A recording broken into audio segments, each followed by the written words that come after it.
भाद्रपद मास के कृष्ण पक्ष की अष्टमी तिथि बुधवार के दिन जब रोहिणी नक्षत्र था तथा चंद्रमा अपनी उच्च राशि वृषभ में विराजित थे एवं सूर्यदेव अपनी स्वराशि सिंह में विराजित थे और रात्रि ठीक 12 बजे मथुरा नगरी में कंस के कारागृह में वसुदेव जी और देवकी के पुत्र के रूप में भगवान श्री हरि विष्णु के 8वें अवतार के रूप में पूर्ण पुरुषोत्तम पुष्टि पुरुषोत्तम भगवान श्री कृष्ण कन्हैया का अवतरण हुआ था।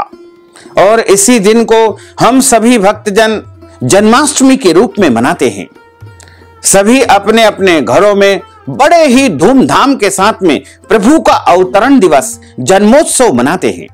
इस दिन को जन्माष्टमी के अलावा गोकुलाष्टमी, श्री कृष्णाष्टमी, श्री कृष्ण जयंती और अनेकों नामों से पुकारा जाता है तथा जो भी भक्तजन जन्माष्टमी का व्रत रखते हैं उनको 100 करोड़ एकादशी का पुण्य स्वतः ही प्राप्त हो जाता है और उनकी 101 पीढ़ियों का उद्धार हो जाता है। जो मनुष्य चाहे वो बच्चा हो, बूढ़ा हो या स्त्री हो या पुरुष हो, कोई भी व्यक्ति हो, 8 साल से लेकर के 80 साल तक के सभी मनुष्यों को जन्माष्टमी का व्रत अवश्य रखना चाहिए। इस बार 2 दिनों तक निरंतर जन्माष्टमी का महापर्व है। कुछ पंचांगों में 6 सितंबर बताया है, वहीं कई पंचांगों में 7 सितंबर बताया है। तो आप अपनी आस्था और परंपरा के अनुसार कृष्ण जन्माष्टमी का व्रत रखें और व्रत रख करके कृष्ण कन्हैया का पूजन अर्चन करें, जिससे आपको भगवान कृष्ण कन्हैया की भरपूर कृपा प्राप्त होगी तथा आपके जीवन में सुख, शांति, समृद्धि, वैभव एवं अपार सुख मिलेगा। भक्तजनों, माताओं, बहनों, सादर जय श्री कृष्ण। हमारे YouTube चैनल में आप सभी का बहुत बहुत स्वागत है। मैं हूं आपके साथ आचार्य धर्मेंद्र शास्त्री। सबसे पहले आपको और आपके पूरे परिवार को श्री कृष्ण जन्माष्टमी की बहुत बहुत शुभकामनाएं और बधाइयां। भगवान कृष्ण कन्हैया का भरपूर आशीर्वाद आप सभी के जीवन पर निरंतर बना रहे। आप सभी सुखी रहें, स्वस्थ रहें, व्यस्त रहें और मस्त रहें। निरंतर उन्नति तथा प्रगति को प्राप्त करते रहें। आज हम आप सभी को श्री कृष्ण जन्माष्टमी की दिव्य और प्राचीन कथा सुनाने जा रहे हैं। वैसे तो जन्माष्टमी की कई कथाएं आपने सुनी होगी, लेकिन जो कथा हम आपको सुनाने जा रहे हैं वो बड़ी अद्भुत और दुर्लभ कथा है। और श्रीमद् भागवत जी में स्वयं सुखदेव जी के मुखारविंद से राजा परीक्षित ने इस कथा का श्रवण किया है। वही कथा आज आपके सामने हम प्रस्तुत करने जा रहे हैं। तो आप सभी से हम आग्रह करना चाहेंगे, अनुरोध करना चाहेंगे, निवेदन करना चाहेंगे कि इस कथा को बीच में अधूरा बिल्कुल मत छोड़ना और अंत तक पूरा पूरा जरूर सुनना। और यदि सुनने के बाद आपको अच्छी लगे और आप पुण्य प्राप्त करना चाहते हैं तो इस कथा को इतना शेयर करना कि सारे सनातन धर्म को मानने वाले भक्तजन, माताएं, बहनें भगवान श्री कृष्ण की यह दिव्य कथा का श्रवण करके महान पुण्य फल को प्राप्त कर सके। बोलिए गोपाल कृष्ण भगवान की जय। गुरुर् ब्रह्मा गुरुर्विष्णु गुरुर्देवो महेश्वरा गुरुः साक्षात् परब्रह्म तस्मै श्री गुरुवे नमः। श्री अखंड मंडलाकारं व्याप्तं येन चराचरं तत्पदं दर्शितं येन तस्मै श्री गुरुवे नमः। कृष्णाय वासुदेवाय हरये परमात्मने प्रणतः क्लेशनाशाय गोविंदाय नमो नमः। करारविंदेन पदारविंदं मुखारविंदेन विनिवेशयन्तीं वटस्य पत्रस्य पुटेशयानं बालं मुकुन्दं मनसा स्मरामि। वरः पीडं नटवर वपुः कर्णयोः कर्णिकारं बिभ्रद्वास कनककपीशं वैजयन्तीं च मालां। रन्ध्रान् वेणोर्धरसुधया पूरयन् गोपवृन्दैः वृन्दारण्यं स्वपदरमणं प्राविशत गीतकीर्तिः।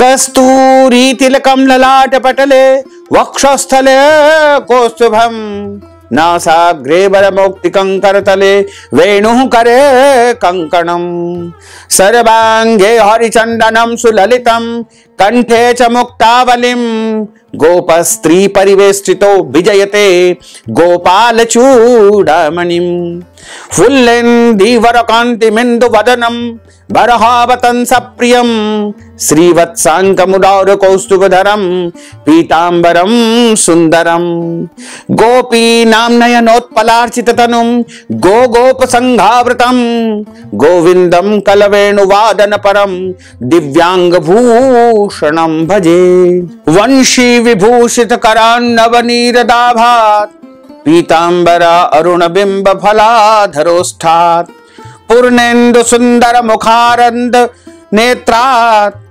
कृष्णात् परम किमपि तत्त्वमहं न जाने सच्चिदानंद रूपाय विश्वोत्पत्त्यादि हेतवे तापत्रय विनाशाय श्री कृष्णाय वयं नुमः यं प्रव्रजन्तमनुपेतमपेत कृत्यं देपायनो विरह कातर आजुहाव पुत्रेति तन्मयतया तरवोभिने दुस्तं सर्वभूत हृदयं मुनिमानतोऽस्मि। जय जय श्री राधा रमण जय जय नवल किशोर जय गोपी चित चोर प्रभु जय जय माखन चोर। मात मेरी श्री राधिका पिता मेरे घनश्याम इन दोनों के चरणन में मेरा बारंबार प्रणाम मेरा बारंबार प्रणाम मेरा बारंबार प्रणाम। मोहिनी मूरत श्याम की वो मन रही समाय जो मेहंदी के पात में लाली रही समाय। धन यौवन एक दिन उड़ जाएंगे जैसे उड़े कपूर मन मूरख तू राम भज क्यों चाटे जगधूर। राम कृष्ण दो एक है अंतर नहीं निमेष इनके नयन गभीर है उनके चपल विशेष। राधे तू बड़ भागिनी कौन तपस्या कीन तीन लोक तारण प्रभु सो तेरे अधीन। तन पवित्र सेवा किए धन पवित्र करदान मन पवित्र हरि भजन सो होत त्रिविध कल्याण होत त्रिविध कल्याण। भाद्रपद मास के कृष्ण पक्ष की अष्टमी तिथि के दिन भगवान श्री हरि विष्णु के पूर्ण अवतार के रूप में कृष्ण कन्हैया का बाल गोपाल जी का हमारे भारतवर्ष में उत्तर प्रदेश की मथुरा नगरी पर ब्रजमंडल की पुण्य भूमि में उनका अवतरण हुआ था। और हम परम सौभाग्यशाली है कि हम भारतवर्ष में निवास करते हैं और यह राष्ट्र सचमुच बहुत ही धन्य है क्योंकि यहां पर साक्षात परमात्मा का अवतार हुआ है। राम कृष्ण की यह पावन धरती है। अयोध्या में प्रभु श्री राम का प्रागट्य हुआ, वहीं मथुरा में प्रभु कृष्ण कन्हैया का अवतरण हुआ। ऐसी पुण्य भूमि पर हम सभी को निवास करने का अवसर मिल रहा है और हम सभी भगवान कृष्ण की भक्ति करते हैं। कोई राम की भक्ति करता है, कोई कृष्ण की भक्ति करता है। एक ही है परमात्मा। परमात्मा अलग अलग बिल्कुल नहीं है। अपना देखने का नजरिया अलग अलग हो सकता है लेकिन प्रभु एक है। और प्रभु की जो भक्ति की जाती है उसके 9 प्रकार है। क्योंकि वैसे तो हम सब भक्ति करते हैं और अपनी अपनी स्थिति परिस्थिति के अनुसार, समय के अनुसार, आस्था के अनुसार अलग अलग प्रकार से हम प्रभु की भक्ति करेंगे और निरंतर करते ही हैं। क्योंकि जो भक्ति करता है उसे पुण्य की प्राप्ति होती है। लेकिन हमारे शास्त्रों में प्रभु की नवधा भक्ति बताई गई है और हम संक्षिप्त में आपको बता दें कि यह नवधा भक्ति होती क्या है। यानी भक्ति के 9 प्रकार होते हैं और यह नवधा भक्ति श्रीमद् भागवत कथा में ही बताई गई है। क्योंकि अक्सर भक्तजनों का एक सवाल होता है कि भक्ति कितने प्रकार की होती है। तो ये 9 प्रकार जो भक्ति के हैं उनके विषय में हमारे शास्त्रों में लिखा हुआ है। श्रवणम कीर्तनम विष्णु स्मरणम पाद सेवनम अर्चनम बंदनम दास्यम सख्यमात्म निवेदनम। इनमें सबसे पहली जो भक्ति होती है उसका नाम है श्रवणम, यानी भगवान की कथाओं का श्रवण करना, प्रभु की महिमाओं का श्रवण करना। और यह श्रवण जो भक्ति है वो सबसे पहले राजा परीक्षित ने सुखदेव जी के श्री मुखारविंद से सुनकर के प्राप्त की थी। और दूसरी भक्ति आती है कीर्तनम, यानी भगवान का कीर्तन गान करना। और कीर्तन प्रभु का सबसे पहले यदि किसी ने किया है तो वो सुखदेव जी महाराज ने किया है। और तीसरी भक्ति आती है स्मरणम। स्मरण का अर्थ होता है प्रभु का हमेशा स्मरण करना, उनको कभी भी नहीं भूलना, सुख में भी नहीं भूलना, दुख में भी नहीं भूलना। इसी को स्मरणम भक्ति कहा गया है। और यह भक्ति सबसे पहले प्रहलाद जी ने करी है। और उसके बाद चौथी भक्ति आती है पाद सेवनम। माता महालक्ष्मी इस भक्ति को सबसे पहले प्राप्त की थी। और उसके बाद आता है अर्चनम। अर्चनम का अर्थ होता है भगवान की अर्चना करना, उनकी पूजा करना, उनकी सेवा करना। प्रभु को हम स्नान करवाते हैं, चंदन लगाते हैं, वस्त्र धारण करवाते हैं। इसको अर्चनम भक्ति कहा गया है।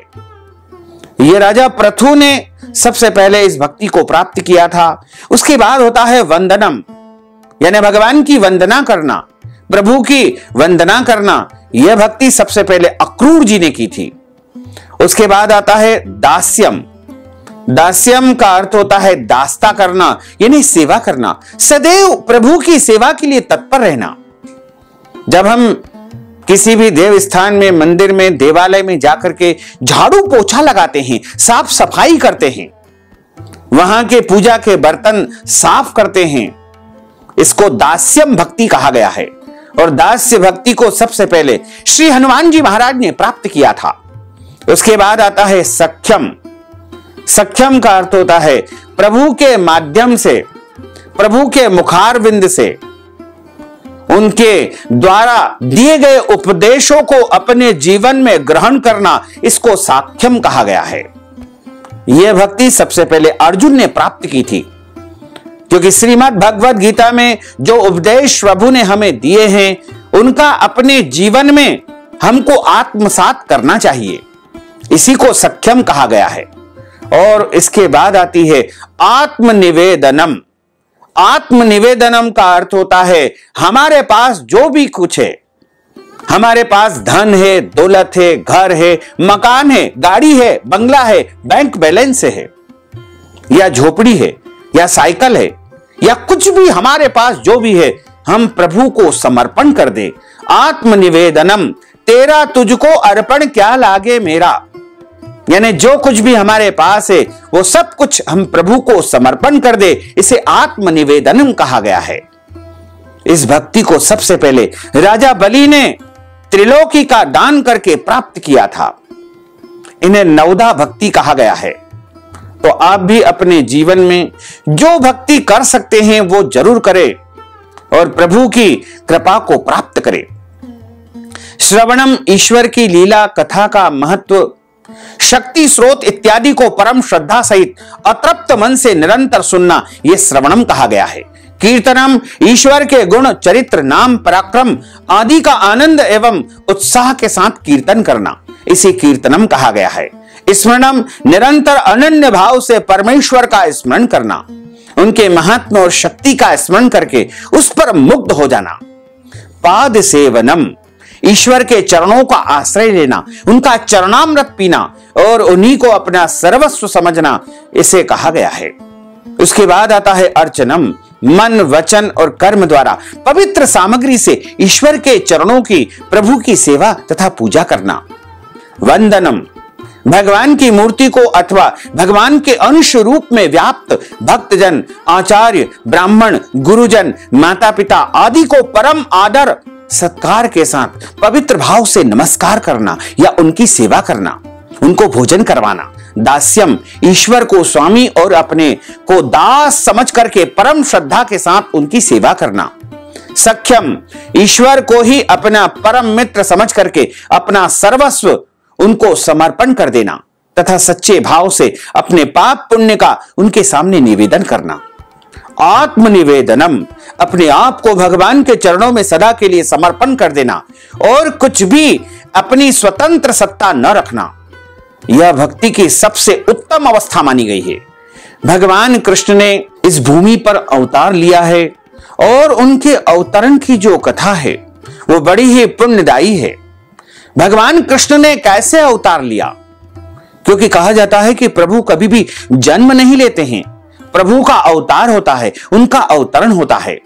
और जब जब इस संसार के ऊपर पाप बढ़ जाता है, पृथ्वी के ऊपर पाप का बोझ बढ़ जाता है, तब तब प्रभु का अवतार होता है। और प्रभु इस संसार से, इस पृथ्वी से पाप को समाप्त करने के लिए तथा धर्म की स्थापना करने के लिए ही अवतरण लेते हैं। अब जब कलयुग में पाप अधिक बढ़ जाएगा, पाप का बोझ अधिक हो जाएगा और कलयुग के 1000 साल शेष रहेंगे, तब श्री हरि विष्णु के अवतार के रूप में कल्कि भगवान का प्रागट्य होगा। कुछ लोग ऐसा विचार करते हैं कि भगवान श्री कृष्ण हमारे जैसे मां के पेट से पैदा हुए और हमारे जैसे मानव मनुष्य थे, परंतु वास्तविकता यह नहीं है। जन्म शब्द बनता है जनी धातु से और जनी का अर्थ है प्रादुर्भाव। प्रादुर्भाव माने प्रकट होना या दोबारा नए सिरे से अस्तित्व में आना। जैसे हम आत्मा मां के पेट में प्रकट होते हैं, उसी को हम जन्म कहते हैं। आत्मा किसी दिन नहीं बनती है, आत्मा नित्य है, अस्तु। हम आत्मा मां के पेट में प्रकट होते हैं, तो प्रकट होने को जन्म लेना कहते हैं। भगवान के द्वारा पृथ्वी को आश्वासन दिया गया था, क्योंकि पृथ्वी बहुत दुखी थी। और पृथ्वी को कैसा आश्वासन दिया था?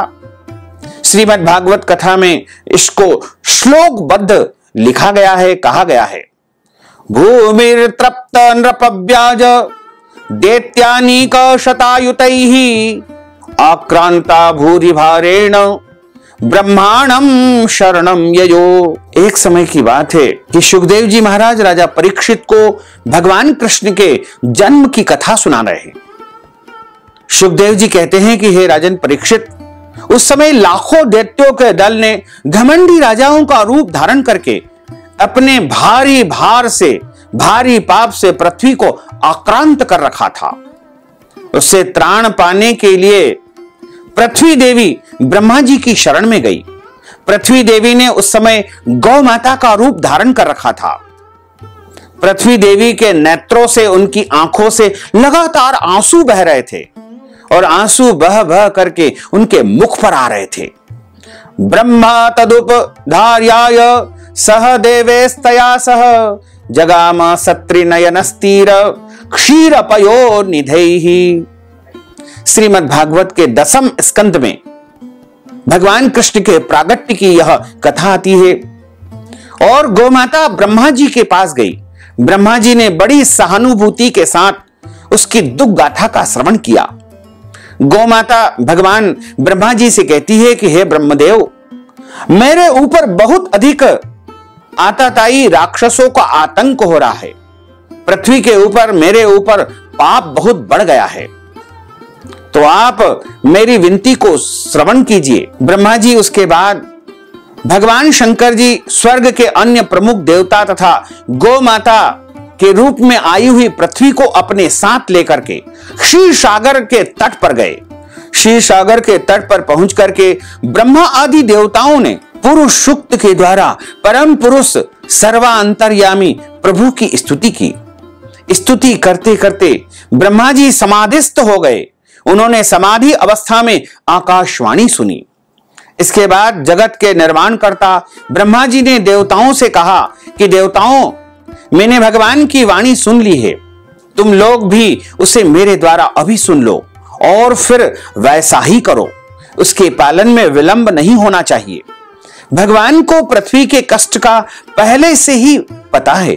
वे ईश्वरों के भी ईश्वर है, सर्वेश्वर है, अंतर्यामी हैं, वो सब कुछ जानते हैं। अतः अपनी काल शक्ति के द्वारा पृथ्वी का भार हरण करते हुए वे जब तक पृथ्वी पर लीला करे तब तक तुम लोग भी अपने अपने अंशों के साथ ब्रज मंडल में यदुकुल में जन्म लेकर के उनकी लीला में सहयोग दो। फिर गोपियां तथा उनकी प्रियतमा श्री राधा रानी ने जन्म ग्रहण किया। फिर भगवान ने अपनी योग माया शक्ति को बुलाया और भगवान शेष के रूप में अर्थात बलराम जी का सबसे पहले प्रागट्य हुआ। यह ध्यान रहे कि भगवान के सभी कार्य योग माया से ही होते हैं। योग माया की वजह से हमको श्री कृष्ण माया के अधीन कोई बालक नजर आता है, परंतु वास्तविकता कुछ और ही है। माया और योग माया क्या है? उनमें अंतर है। माया और योग माया में सबसे पहले यह समझ लीजिए कि माया और योग माया यह दोनों भगवान की ही शक्ति है। जैसा हम सब जानते हैं कि शक्ति और शक्तिमान से पृथक नहीं हो सकती है। उदाहरण से समझिए, आग और आग में जलाने की शक्ति, आग में जलाने की शक्ति होती है, तो आग को अलग कर दो और जलाने की शक्ति बची रहे, ऐसा तो हो ही नहीं सकता। इसी प्रकार माया और योग माया दोनों भगवान की परम शक्ति है। योग माया शक्ति क्या है? योग माया भगवान की अंतरंग शक्ति है। यह भगवान की अपनी शक्ति है। भगवान के जितने भी कार्य होते हैं वह योग माया से ही होते हैं। जैसे भगवान जो भी लीला करते हैं वो योग माया के द्वारा ही करते हैं। भगवान जो कुछ भी सोचते हैं वह योग माया तुरंत उस चीज को कर देती है। जैसा कि आपने सुना होगा कि प्रभु श्री कृष्ण जब जन्म लिए तो उनका जन्म कोई घर में या किसी सूती का ग्रह या किसी अन्य स्थान पर नहीं हुआ। उनका जन्म कंस के कारागृह में हुआ। और जब प्रभु का प्रागट्य हुआ तो द्वारपाल सो गए और द्वार अपने आप खुल गए। यमुना जी ने भी मार्ग दे दिया। यह सब योग माया से ही होता है।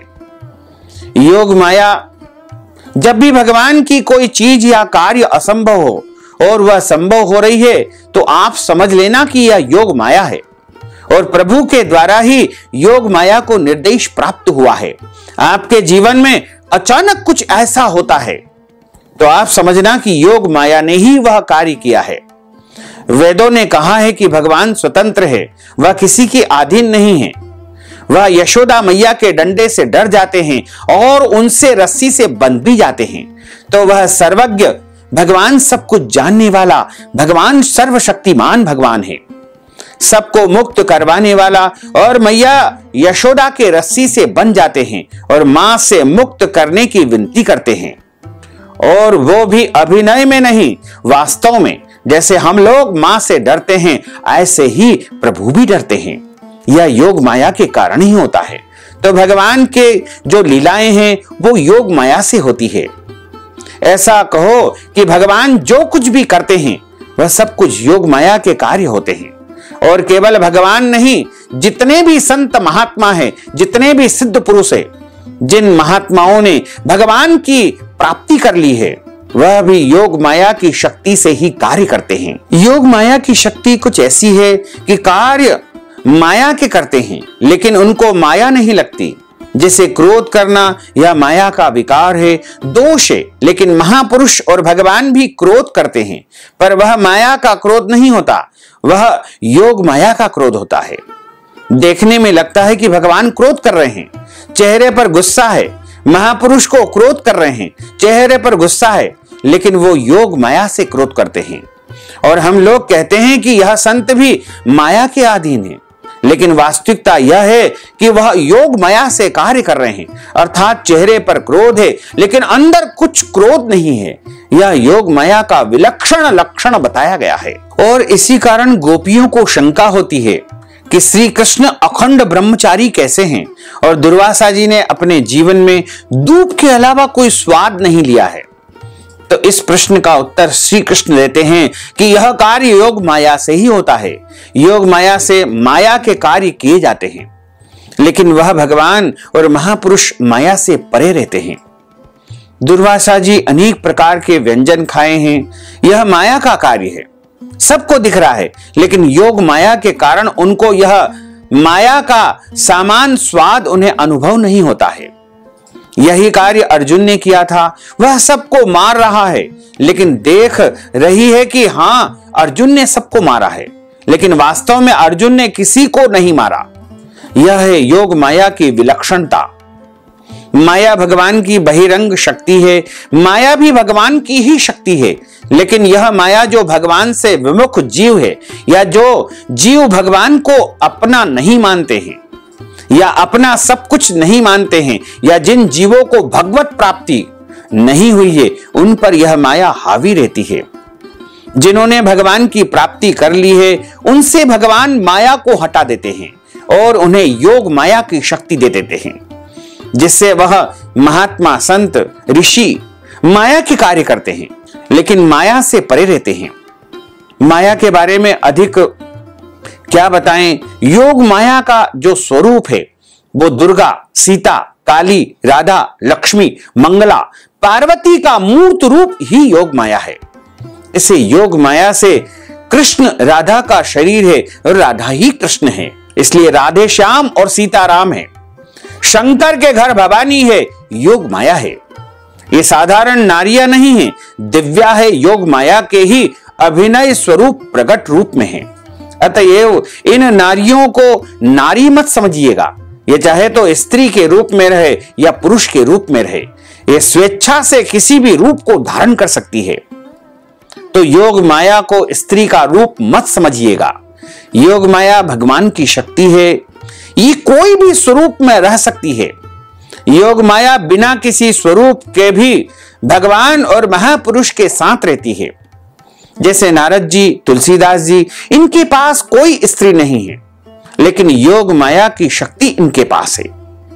भगवान भक्तों को अभय करने वाले हैं। वह सर्वत्र स्वरूप है, उन्हें कहीं आना जाना नहीं है, इसलिए वे वासुदेव जी के मन में अपनी समस्त कलाओं के साथ प्रकट हो गए। उसमें विद्यमान रहने पर भी अपने को अव्यक्त से व्यक्त कर दिया है। भगवान की ज्योति को धारण करने के कारण वसुदेव सूर्य के समान तेजस्वी हो गए। उन्हें देखकर लोगों की आंखें चौंधिया जाती है। कोई भी अपने बल, वाणी, प्रभाव से उन्हें दबा नहीं सकता था। भगवान के उस ज्योतिर्मय अंश को, जो जगत का परम मंगल करने वाला है, वसुदेव जी के द्वारा आधान किए जाने पर देवी देवकी ने ग्रहण किया। जैसे पूर्व दिशा चंद्रदेव को धारण करती है, वैसे ही शुद्ध सत्व से संपन्न देवी देवकी ने विशुद्ध मन से सर्वात्मा एवं आत्म स्वरूप भगवान को धारण किया था। मथुरा नगरी में राजा उग्रसेन का राज्य था और उग्रसेन के पुत्र के रूप में कंस उनके घर पर आए। लेकिन किसी ने उनसे कहा कि तुम इस राज्य के राजा बन जाओ, और कंस ने अपने उग्रसेन जी पिता को बंदी गृह में डाल दिया और स्वयं वहां का राजा बन गया। तथा चारों तरफ यह घोषणा करवा दी गई कि आज से कोई भी भगवान की पूजा पाठ नहीं करेगा, भक्ति नहीं करेगा। यदि भक्ति करना है तो केवल कंस की भक्ति करेंगे। और चारों तरफ कंस का अत्याचार बढ़ता जा रहा था और पृथ्वी पर और भी अनेक ऐसे पापी थे, दुष्ट थे, जिनका बोझ बढ़ता ही जा रहा था। तब कंस ने अपनी चचेरी बहन देवकी के विवाह के विषय में निश्चय किया और विवाह करने के बाद देवकी और वसुदेव जी को विदा करने जा रहा था। उसी समय आकाशवाणी होती है कि हे कंस, जिस देवकी को तो विदा करने जा रहा है, उस देवकी का 8वां गर्भ तेरा काल होगा, वही तेरी मृत्यु का कारण बनेगा। उसके बाद तुरंत उसने अपनी तलवार निकाली और देवकी को मारना चाहा कि जो बहन मेरे काल को जन्म देगी, मेरी मृत्यु को जन्म देगी, उसका ही मैं आज वध कर देता हूं।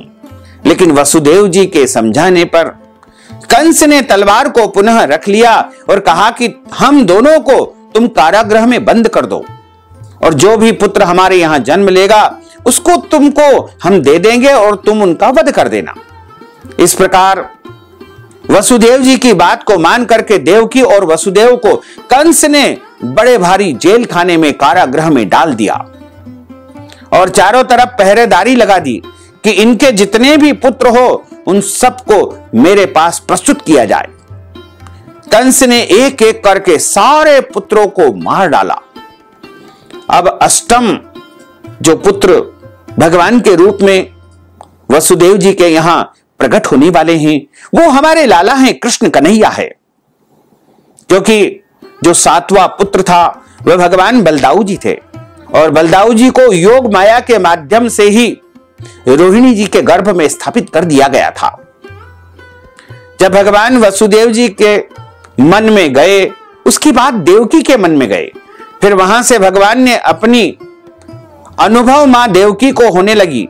जैसे किसी गर्भधारण स्त्री को अनुभव होता है, उसी प्रकार से देवकी को भी वह आभास होने लगा। ऐसा होते ही भगवान शंकर और ब्रह्मा जी के द्वारा प्रभु की स्तुति की गई और प्रभु से कहा गया कि प्रभु आपके प्रकट होने का अवसर आ चुका है। कंस के कारागृह में ब्रह्मा जी शंकर जी दोनों प्रभु के दर्शन करने गए, गर्भ का दर्शन करने गए, गर्भ की स्तुति करने गए। अपने अनुचरों के साथ समस्त देवता और नारद ऋषि भी वहां पर आए। सभी श्री हरि की वहां पर आकर के स्तुति करने लगे, जिसे आज लोग देव की गर्भ स्तुति के रूप में जानते हैं। यह ध्यान रहे कि भगवान का शरीर हम मनुष्य शरीर जैसा नहीं था और माया के 3 गुण के अधीन नहीं था। भगवान श्री कृष्ण का प्रागट्य और जन्म का अवसर आता है। सुखदेव जी महाराज कहते हैं कि जब प्रभु का जन्म हुआ, भगवान का प्रागट्य हुआ, तो उस समय परिस्थितियां कैसी थी। राजा परीक्षित से सुखदेव जी महाराज कहते हैं, अथ सर्व गुणोपेतः कालः परम शोभनः यर्येवाजन जनमक्षम शांतक्ष ग्रह तारकम दिशः प्रशे दुर्गगनम निर्मलोडो गणोदयम मही मंगल भूयिष्ठ पुरग्राम व्रजाकरा नद्यः प्रसन्न सलिला हृदा जल रुर श्रियः द्विजाली कुल सन्नाद स्तवका वन राजयः। श्रीमद् भागवत के 10वें स्कंद के 3रे अध्याय के पहले तथा 3रे श्लोक में यह लिखा हुआ है। सुखदेव जी महाराज कहते हैं कि राजन परीक्षित, अब समस्त शुभ गुणों से युक्त बहुत सुहावना समय आ चुका था, क्योंकि अब परमात्मा का प्रागट्य होने वाला है, उनका जन्म होने वाला है। रोहिणी नक्षत्र था, भादो का महीना था, कृष्ण पक्ष था और अंधियारी रात थी, बुधवार का दिन था। आकाश के सभी नक्षत्र, ग्रह और तारे शांत सौम्य हो रहे थे। दिशाएं स्वच्छ प्रसन्न थी, निर्मल आकाश में तारे जगमगा रहे थे। पृथ्वी के बड़े बड़े नगर, छोटी छोटी गांव, अहीरों की बस्तियां और हीरे आदि की खानें मंगलमय हो रही थी। नदियों का जल निर्मल हो गया था। रात्रि के समय भी सरोवरों में कमल खिल रहे थे। वन में वृक्षों की पत्तियां रंग बिरंगे पुष्पों के गुच्छों से लद गई थी। कहीं पक्षी चहक रहे थे तो कहीं भौरे गुनगुना रहे थे, क्योंकि अब परमात्मा इस पृथ्वी पर आने वाले हैं, प्रभु का प्रागट्य होने वाला है। संत पुरुष पहले से ही चाहते थे कि असुरों की बढ़ती न होने पाए, यानी असुरों का विनाश हो जाए, और असुरों का विनाश करने के लिए ही भगवान श्री हरि विष्णु कृष्ण के रूप में आज ब्रज मंडल में जन्म लेने वाले हैं। अब उनका मन सहसा प्रसन्नता से भर गया। जिस समय भगवान के आविर्भाव या प्रकट या जन्म होने का अवसर आया, स्वर्ग में देवताओं की दुंदुभियां बजने लगी। अपने आप वो दुंदुभियां बजने लगी। किन्नर और गंधर्व मधुर स्वर में गान करने लगे तथा सिद्ध और चारण भगवान के मंगलमय गुणों की स्तुति करने लगे। विद्याधरियां अप्सराओं के साथ नाचने लगी। बड़े बड़े देवता और ऋषि मुनि आनंद से भर करके पुष्पों को वर्षा करने लगे। जल से भरे हुए बादल समुद्र के पास जाकर धीरे धीरे गर्जना करने लगे। निशीत तम उद्भूते जायमाने जनार्दन देवक्याम देवरूपिण्याम विष्णु सर्व गुहाशयः। जन्म मृत्यु के चक्र से छुड़ाने वाले जनार्दन के अवतार का समय था निशीत काल। निशीत काल का अर्थ होता है मध्य रात्रि। चारों ओर अंधकार का साम्राज्य था। उसी समय सबके हृदय में विराजमान भगवान विष्णु देव रूपिणी देवकी के गर्भ से प्रकट हुए। जैसे पूर्व दिशा में 16 कलाओं से पूर्ण चंद्रमा का उदय हो गया हो, वसुदेव जी ने देखा उनके सामने एक अद्भुत बालक है। उसके नेत्र कमल के समान कोमल और विशाल है। 4 सुंदर हाथों में शंख, चक्र, गदा, पद्म और कमल धारण किए हुए हैं। वक्षस्थल पर श्रीवत्स का चिन्ह विराजित है। अत्यंत सुंदर स्वर्णमयी रेखा है। गले में कौस्तुभ मणि झिलमिला रही है। वर्षाकालीन मेघ के समान परम सुंदर श्यामल शरीर पर मनोहर पीतांबर फहरा रहा है। बहुमूल्य वैदुर्य मणि के किरीट और कुंडल की कांति से सुंदर सुंदर घुंघराले बाल सूर्य की किरणों के समान चमक रहे हैं। कमर में चमचमाती करधनी की लड़ियां लटक रही है। बाहों में बाजूबंद और कलाइयों में कंकण शोभायमान हो रहे हैं। इन सब आभूषणों से सुशोभित बालक के अंग अंग से अनोखी छटा छिटक रही है। जब वसुदेव जी ने देखा कि मेरे पुत्र के रूप में स्वयं भगवान ही आए हैं, तब पहले तो उन्हें असीम आश्चर्य हुआ, फिर आनंद से उनकी आंखें खिल उठी। उनका रोम रोम परमानंद में मग्न हो गया। श्री कृष्ण जन्मोत्सव मनाने की उतावली में उन्होंने उसी समय ब्राह्मणों के लिए 10,000 गायों का मन ही मन संकल्प कर दिया। सुखदेव जी महाराज कहते हैं कि प्रभु जब 4 भुजा के रूप में प्रकट हुए तो देवकी जी वसुदेव उनको देख करके स्तुति करने लगे और प्रभु से कहने लगे कि प्रभु, आप तो हमारे पुत्र बनकर के आने वाले थे, लेकिन आप तो आज ऐसे दिख रहे हैं जैसे कि हमारे पिता बनकर के आए हैं। 4 भुजाओं को धारण करके आप आए हैं। अब मैं कैसे संसार को बताऊंगी कि मेरे यहां पुत्र का जन्म हुआ है, क्योंकि पुत्र का जन्म कोई ऐसे नहीं होता है। 4 भुजाओं वाला किसका पुत्र होता है? और पुत्र कोई वस्त्र या आभूषण पहन करके जन्म लेता है क्या? पुत्र तो नन्हा सा बालक होता है, शिशु होता है, अबोध बालक के रूप में आता है। तो सुखदेव जी महाराज कहते हैं कि राजन, वो बड़ा अद्भुत और मनमोहक दृश्य था जब देवकी जी प्रभु से निवेदन कर रही है कि प्रभु, आप पुत्र के रूप में आइए। आप तो ऐसे लग रहे हैं कि जैसे हमारे परमपिता है। भगवान श्री कृष्ण अपनी अंग कांति से सूती का ग्रह को जगमगा रहे थे। तब वसुदेव जी को यह निश्चय हो गया कि यह तो परम पुरुष परमात्मा है। तब भगवान का प्रभाव जान लेने से उनका सारा भय अब समाप्त हो चुका था। अपनी बुद्धि स्थिर करके उन्होंने भगवान के चरणों में अपना सिर झुका दिया। फिर हाथ जोड़ करके वे उनकी स्तुति करने लगे, वंदना करने लगे। श्री कृष्ण का जन्म सर्वप्रथम वासुदेव जी ने भगवान विष्णु की स्तुति की। फिर माता देवकी ने भगवान विष्णु की स्तुति की। माता देवकी ने कहा कि प्रभु, आप भक्त भयहारी है और हम लोग इस दुष्ट कंस से बहुत ही भयभीत है, अतः आप हमारी रक्षा कीजिए। आपका यह चतुर्भुज दिव्य रूप ध्यान की वस्तु है। इसे केवल मांस मज्जामय शरीर पर ही दृष्टि रखने वाले देहाभिमानी पुरुषों के सामने प्रकट मत कीजिए। उपसंहर विश्वात्मन अदो रूपम अलौकिकम शंख चक्र गदा पद्म श्रिया जुष्टम चतुर्भुजम। माता देवकी ने कहा कि हे विश्वात्मन, आपका यह रूप अलौकिक है। आप शंख चक्र गदा और कमल की शोभा से युक्त अपना यह चतुर्भुज रूप पुनः छिपा लीजिए। प्रलय के समय आप इस संपूर्ण विश्व को अपने शरीर में वैसे ही स्वाभाविक रूप से धारण करते हैं जैसे कोई मनुष्य अपने शरीर में रहने वाले छिद्र रूप आकाश को। वही परम पुरुष परमात्मा आप मेरे गर्भवासी हुए हैं। यह आपकी अद्भुत मनुष्य लीला नहीं तो और क्या है। माता देवकी के कहने का तात्पर्य यह है कि महाप्रलय में अनंत कोटि ब्रह्मांड भगवान के महोदर पेट में रहता है। वो भगवान मेरे गर्भ में नहीं थे, यह मैं जान गई हूं। फिर भगवान ने वासुदेव देवकी के पूर्व 2 जन्मों का बोध कराया। फिर भगवान ने कहा कि मैंने तुम्हें अपना यह रूप इसलिए दिखला दिया कि तुम्हें मेरे पूर्व अवतारों का स्मरण हो जाए। यदि मैं ऐसा नहीं करता तो केवल मनुष्य शरीर से मेरे अवतार की पहचान नहीं हो पाती। तुम दोनों मेरे प्रति पुत्र भाव तथा निरंतर ब्रह्म भाव बनाए रखना।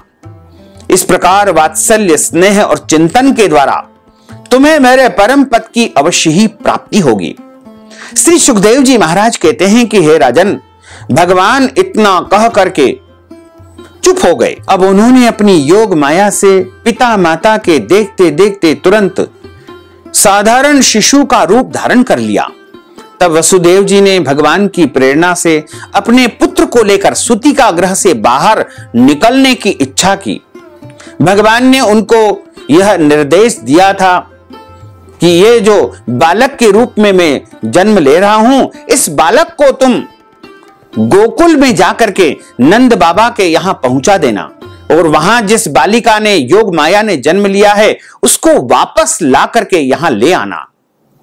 उसी समय नंद पत्नी यशोदा के गर्भ से योग माया का जन्म हुआ, जो भगवान की शक्ति होने के कारण उनके समान ही जन्म रही थे।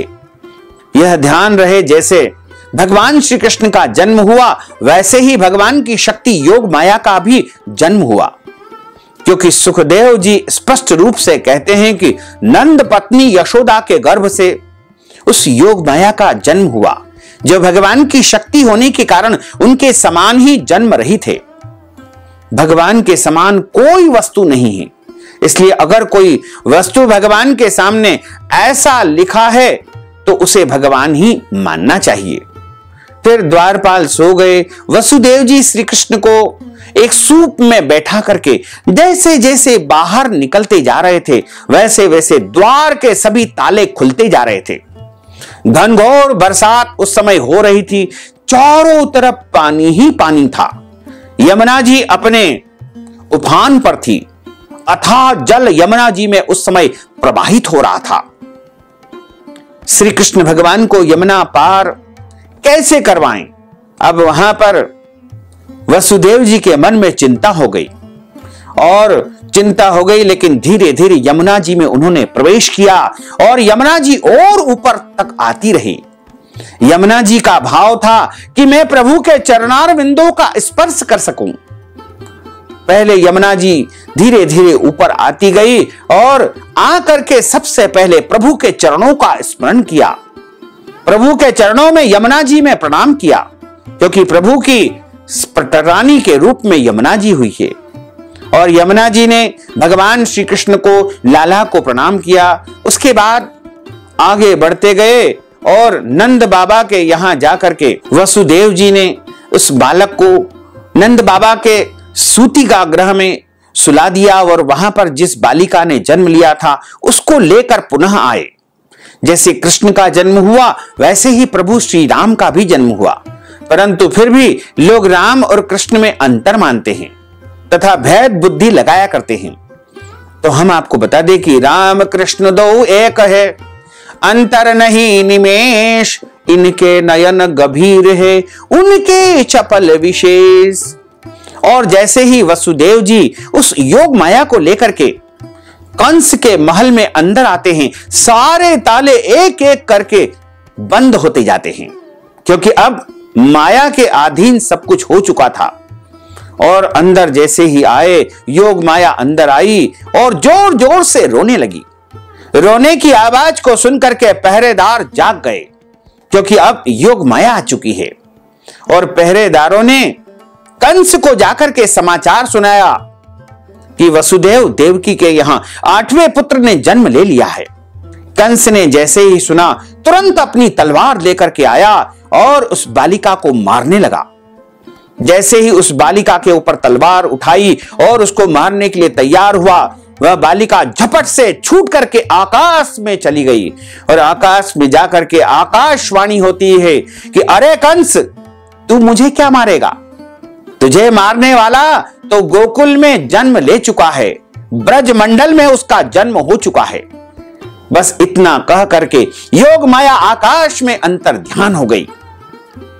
कंस ने विचार किया कि जब वसुदेव और देवकी के सारे पुत्र अब नष्ट हो चुके थे तो इनको कारागृह में बंद करने से क्या लाभ है।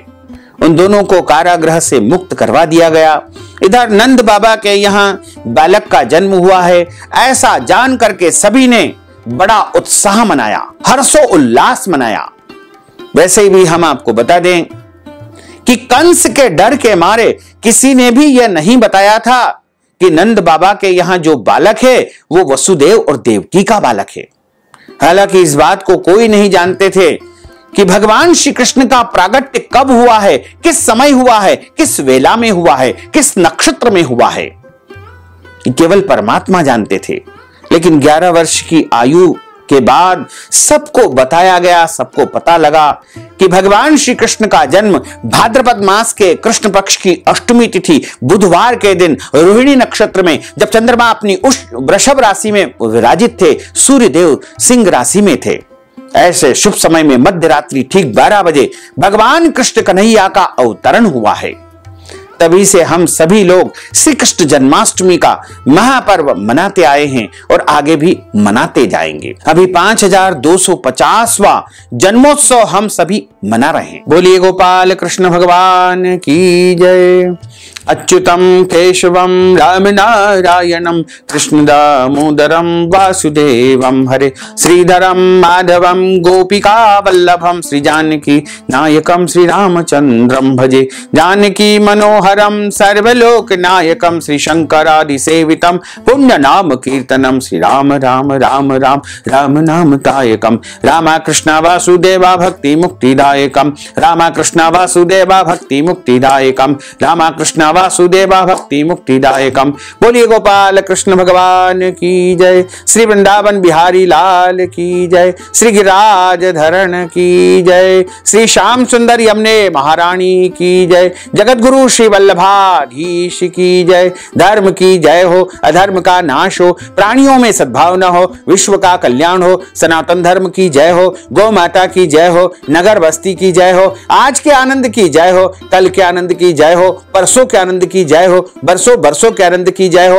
ओम नमः पार्वती पते हर हर महादेव हर। भक्तजनों, माताओं बहनों, यदि आप श्री कृष्ण जन्माष्टमी के निमित्त कोई भी दान पुण्य करना चाहते हैं, कथा की दक्षिणा देना चाहते हैं, अन्नदान, वस्त्रदान, गोदान या फलाहार के निमित्त दान करना चाहते हैं, तो आप हमारे गूगल पे, फोन पे, पेटीएम नंबर अथवा अकाउंट नंबर के माध्यम से नगद राशि पहुंचा करके श्री कृष्ण जन्माष्टमी का संपूर्ण पुण्य लाभ प्राप्त कर सकते हैं। साथ ही आप सभी से अनुरोध है कि हमारे इस ज्ञानवर्धक वीडियो को अधिक से अधिक लोगों को शेयर करिएगा, लाइक करिएगा, कमेंट करिएगा, और यदि अभी तक आपने सब्सक्राइब नहीं किया है तो अभी और इसी समय सब्सक्राइब कर लीजिए, ताकि इसी प्रकार की ज्ञानवर्धक वीडियो सबसे पहले आपको प्राप्त हो सके। आपको और आपके पूरे परिवार को सादर जय श्री कृष्ण, सादर धन्यवाद।